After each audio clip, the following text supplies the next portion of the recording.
Doctor గారు, చీరాల నుండి అనురాధ ఇలా అడుగుతున్నారండి. మా పాప వయసు 7 సంవత్సరాలు. తనకి యూరిన్ సరిగ్గా వస్తున్నట్టుగా లేదు. యూరిన్ పాస్ చేసే సమయంలో చాలా మంటగా ఉంటోంది అని ఏడుస్తోంది. పెద్దల్లో లాగానే పిల్లల్లో కూడా మూత్ర సంబంధ ఇన్ఫెక్షన్లు వస్తాయా? నేనేం చేయాలి? ఏ డాక్టర్ని కలవాలో తెలియజేయగలరని అడుగుతున్నారు. మీరు మీ పాప వయసు 7 సంవత్సరాలని చెప్తున్నారు. అంటే మూత్రం వెళ్ళేటప్పుడు తనకి ఇబ్బంది పడుతుంది అంటున్నారు. అంటే తనకి ఇన్ఫెక్షన్ లాంటిది అనిపిస్తుంది మోస్ట్లీ. ఎందుకంటే వీళ్ళల్లో కామన్గానే వస్తుంటుంది అది. కరెక్ట్గా మోషన్ పాస్ చేసినప్పుడు కరెక్ట్గా క్లీన్ చేసుకోరు పార్ట్స్. అలాంటప్పుడు అలా లేనప్పుడు అది బాడీలోకి స్ప్రెడ్ అవ్వడానికి ఛాన్స్ ఉంటుంది. అలాగే కాకుండా మూత్రం వెళ్ళడానికి ఇబ్బంది పడుతుంటారు. అంటే చాలాసేపు మూత్రం ఆపుకొని వెళ్ళినా కూడా అలాంటి ప్రాబ్లమ్స్ ఉంటుంటాయి. ఇంకా అంటే బ్లడ్లో నుంచి కూడా మూత్రంలోకి ఇన్ఫెక్షన్ వచ్చడానికి ఛాన్స్ ఉంటుంది.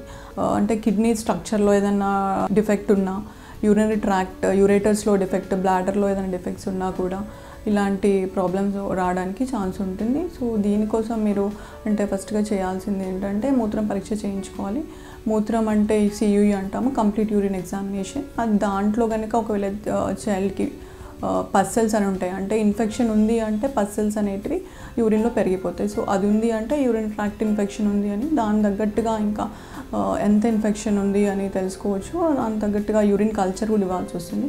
సో తనకి ఏ యాంటీబయాటిక్ వాడుకోవాల్సి వస్తుంది. ఎక్కువ వాటర్ ఇచ్చిన తనకి అంటే తన ఎప్పుడైనా స్టూల్కి మోషన్కి వెళ్ళినప్పుడు కరెక్ట్గా హైజీనిక్ మెయింటైన్ చేసుకొని, కరెక్ట్ పార్ట్స్ అన్ని కరెక్ట్గా క్లీన్ చేసుకొని ఇవన్నీ చేస్తే తనకి ఇన్ఫెక్షన్ రాకుండా ఉంటుంది.